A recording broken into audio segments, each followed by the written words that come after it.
Bill and I are here in Imperial College London, where we've been meeting some of the UK's top innovators in clean tech. Now, the UK is a world leader in technology, and in particular, it's an AI powerhouse. So today, we're going to be interviewed by an AI. All right, let's go. How do you think technology will impact the global economy and job market in the next 10 years? Well, we clearly need to be more efficient. There's a labor shortage, in healthcare and education. If you go to the low-income countries, they never have enough doctors, they never have enough teachers. Hopefully technology like the one that generated this question can help us be more efficient.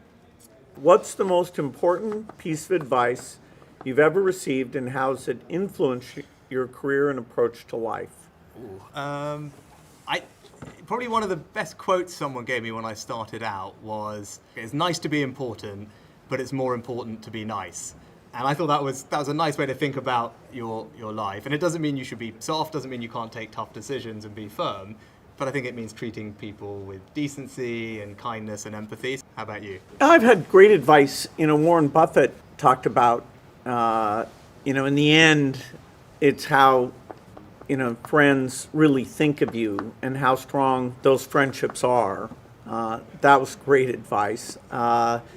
Richard Feynman was a scientist, and he always said, it's good to show your confusion, because if you let yourself sort of pretend to know something, then your thinking gets sloppy, and eventually you kind of won't be able to figure things out at all. And he was always so good at, did he personally understand it? Had he worked through the examples? So being tough on, do you really get things? That's been super helpful to me. Yeah, right. What's next? Okay. If you could go back in time and speak with your younger self at the beginning of your career, what advice would you give yourself, and how would you approach your work differently? Well, I was kind of overly intense. I didn't believe in weekends. I didn't believe in vacation. It meant that there were a lot of people who probably could have helped me that just didn't fit in, because I had this very narrow view of the working style, the talking style. And for the small early Microsoft group, that was okay. But then as we got bigger, I had to realize, okay, as you get sales teams in, as you get people with families in, you've got to think about this. It's a very long-term thing. So I was very intense on myself, and I tried to apply that to other people. And so I'd help myself realize that a little sooner than I did. On my end, it's similar, actually related to what you said. I came from a kind of immigrant family. The mentality was just keep working, keep moving on the next thing and trying to get ahead. And I think actually over time I've come to realize you've got to live a little bit more in the moment. Bill, what's the one thing about your job that you wish AI could do for you? I don't know, sometimes when I'm writing notes and I want to make them clever, or I want to put a little drawing. I'm not very good at drawing, but now that I can just type in, take this photo, change it this way, I've been using it, to write little poems and songs and things. And I admit to people that I actually got help from the AI. I don't try and cover it up, because otherwise they'd think I can write songs on the spot.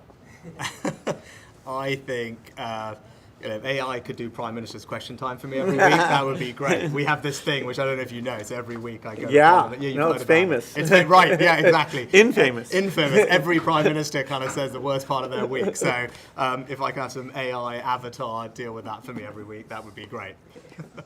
Question. Okay. Looking to the future, what gives you the most hope for the world, and what actions can individuals and governments take to create a better future for all? Well, fortunately, in the face of all these problems, we have human innovation.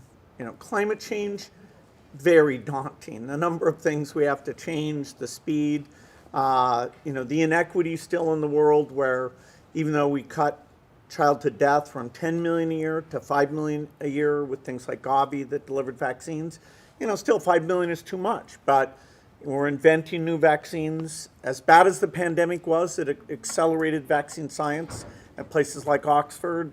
They're working on a malaria vaccine. So my optimism and hope is that we've got more people being educated all over the world.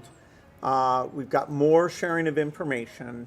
young people want to work on the tough problems like inequity, like climate. And so I think, even though it's daunting and, the economic cycle is challenging us right now, I think, the future is very, very bright. Yeah, I'd agree with that, and I've talked about that here actually, and we've created some new government departments actually recently, and one of them is a Department for Science, Innovation and Technology, because I agree like you that those are the ways that we can solve the world's biggest challenges and make sure that we leave a better world behind us. And the thing that really gives me hope though is the humanity that I've seen from the country over the past few years as a senior politician, first during COVID and then more recently during Ukraine. Just seeing how people can come together to support each other to get through a difficult time, open up their hearts, open up their homes, and be there for each other is actually something that should fill us all with hope that we will be able to deal with whatever comes our way and get through it. Yeah, right here at Imperial, they're coming up with ways of killing mosquitoes. And we can save 400,000 lives a year if we can kill mosquitoes to help us get rid of malaria. So we're in a place of fantastic innovation.